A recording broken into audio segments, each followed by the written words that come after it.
Wow, limited edition, only 999 pieces made. Well, colour me privileged.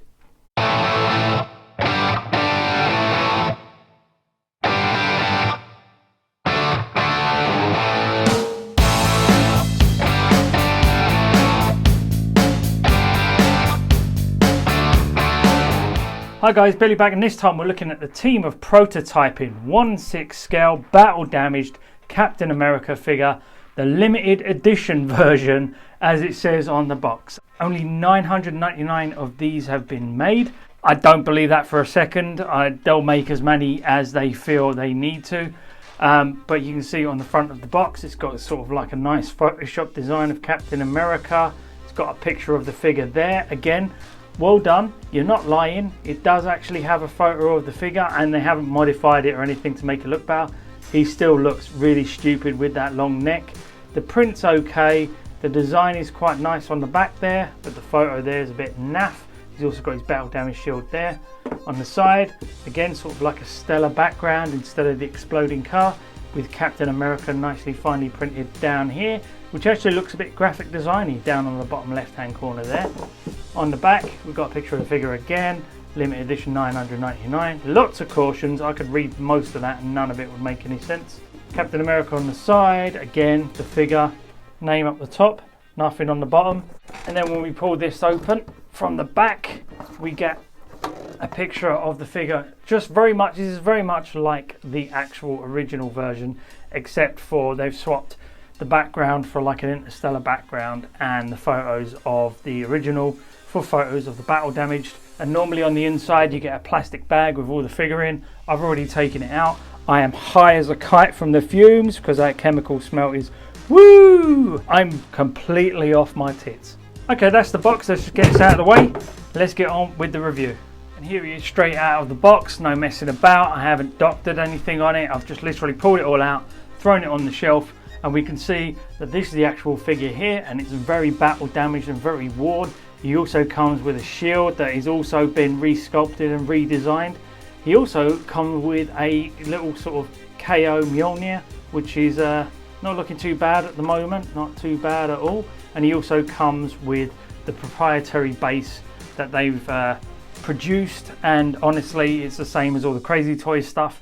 That's why I always suspect that Team Prototyping is just Crazy Toys rebranded so that they don't get into as much trouble as they used to. Let's just get the stand out of the way. It's the usual one with the stem here that you push down all the way in. He then comes with the mighty proprietary crutch grabber that slides down there. It's quite stiff, but it actually goes on.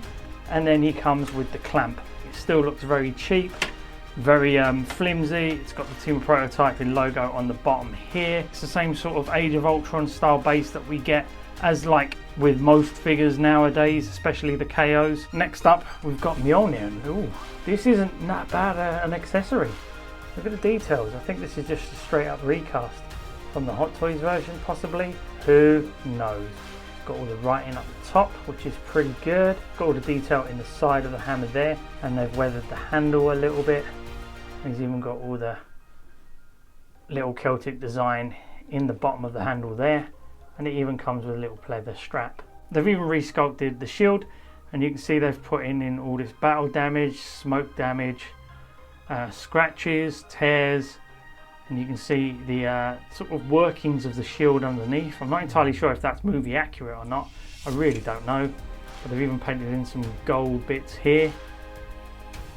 And it looks, yeah, pretty battle damaged, doesn't it? I mean, that looks alright. I have a funny feeling this has been recast from something else, but I can't tell you what right now. Possibly a bit later if I look I'll be able to tell you, but right now this is just a simple, nicely sculpted battle damage shield. This could work with, well, really any Captain America if I'm honest. You want to battle damage up a hot toy and use this? Don't see why you couldn't. Looks actually really quite effective.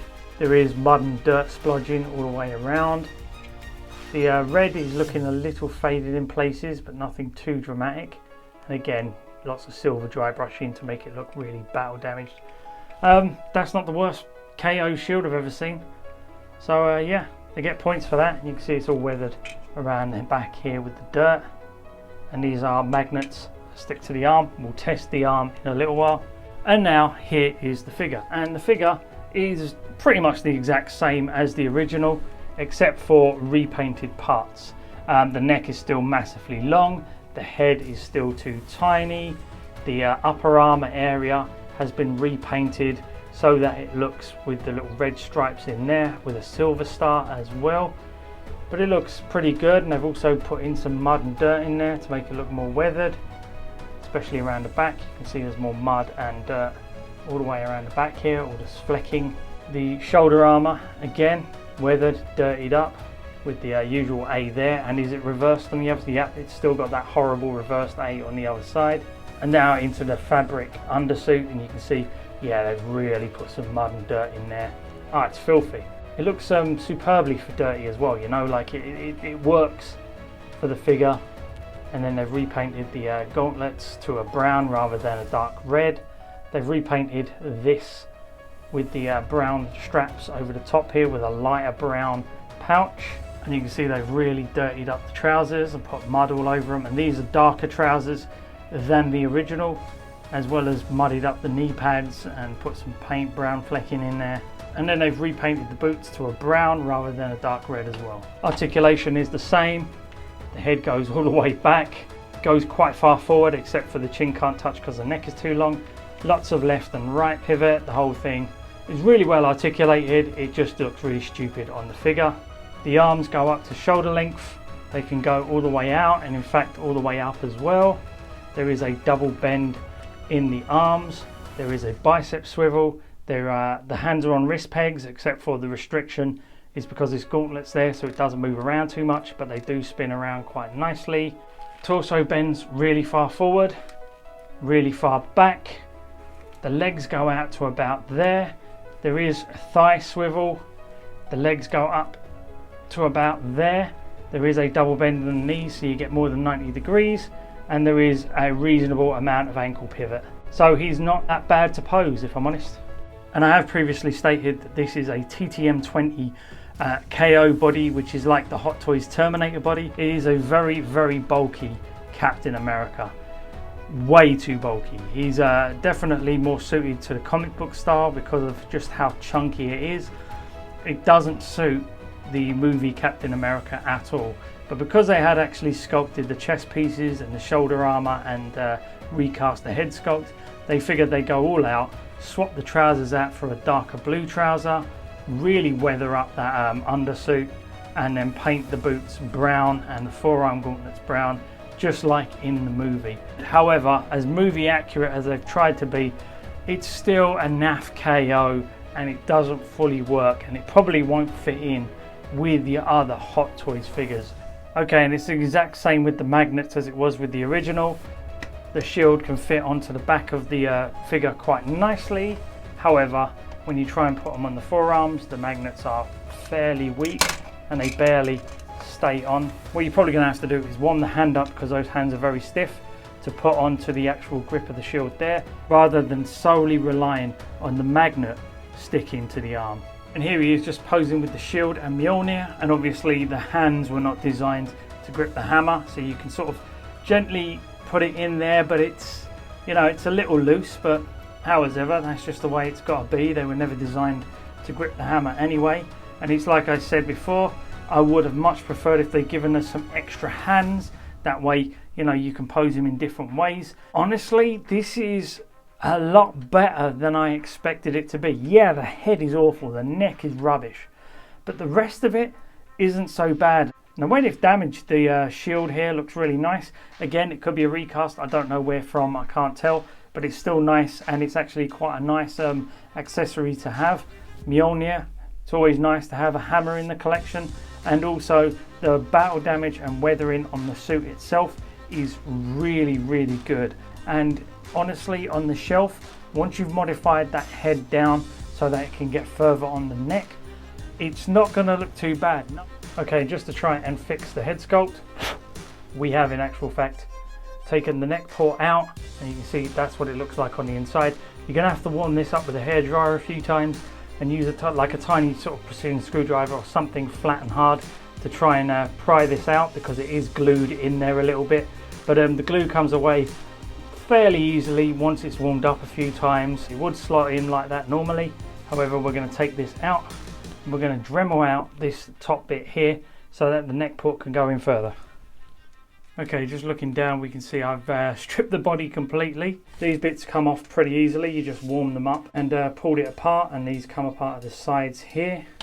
You can also warm up the feet and take them off. Really warm up those hands because yeah, they're really stuck on there, so be very careful. You can snap the wrist pegs so easily, so just warm those hands up, and then when you think you've warmed them up enough, warm them up even more, because you're going to have to be able to be very careful when taking them off because the wrist pegs are brittle. And there's the trousers. I've also taken the undersuit off. It is glued up at the crotch, so you're going to have to re-glue this once it's actually done. But yeah, you can see how weathered and damaged that is. It's pretty good. Now I have Dremeled out the whole head here. So you can see I've actually got it all the way down to the helmet at the bottom, and it doesn't look very nice. But yeah, I've widened this area here a little bit more. I've just got to clean it up, which I will do afterwards. And then I have also Dremeled the neck down, so that it is a lot skinnier. It's not as big, not as long, not as high. And then if I need to, I can then put some Kneader-Tight in there to actually get this to where I need it to be. But this will sit much further down on the neck now. Once I've redressed this guy, I can then adjust the head to as I wish, then put some Kneader-Tight in, and then get it to the height I want it to be. Right, well that's his undercrackers sorted.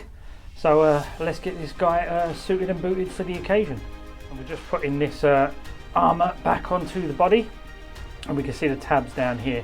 So we want to add some glue to that and then put it on there. Right, let's get this guy's kecks back on. Getting the trousers over this guy's caboose is quite challenging. I'll tell you what, Kardashians must have a right old day of it. They must. Trying to get a pair of trousers on. Which is probably why they prefer taking them off. Woohoo! Okay, and here he is again, fully dressed. The neck modified a little more so the head comes down a little further. It's still not amazing, but it's a lot better than it was. And you can see that it does fit a little nicer. However, it is a bit unsightly on the back, but that's because of how tiny the head port is.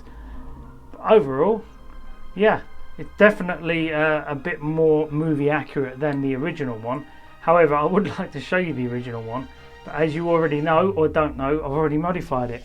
So this is what I've just finished making. I've done a video on it already, which is Captain Deadpool. And this is what the original looked like. For the most part, it had the chest plate, the red boots, the red gauntlets. It had a bit more of a cleaner waist.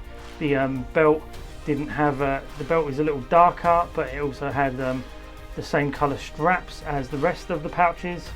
And he had much lighter blue trousers on, and also much lighter knee pads. But yeah, that's Captain Deadpool, and this is the battle damaged team of prototyping Captain America. Now you're gonna have to be quick, guys, because like they said, there's only 999 of these available. So once they've actually sold the allotted 999 figures, they will probably just make some more. Don't worry about that. I don't think this is going to be a very precious limited edition collector's item in years to come. It's basically a rip-off of the Sideshow Captain America mixed with some ripped off sort of Hot Toys bits with a couple of proprietary chest plate armors and shoulder pads, and that's it. It's not precious, and you probably shouldn't treat it as such. However, like I said, it's probably quite a nice figure to pose on the shelf. If you've got like a small collection somewhere, you know, this might actually fill a gap for some people. Okay guys, hope you enjoyed the video. Like and subscribe. If you could do me a favour now, if you get the fuck out of my cave. I'm going to put most of this figure back in the box most likely. However, I am going to keep the shield and Mjolnir in my accessories box because I reckon they could come in handy in the future. Okay guys, bye bye.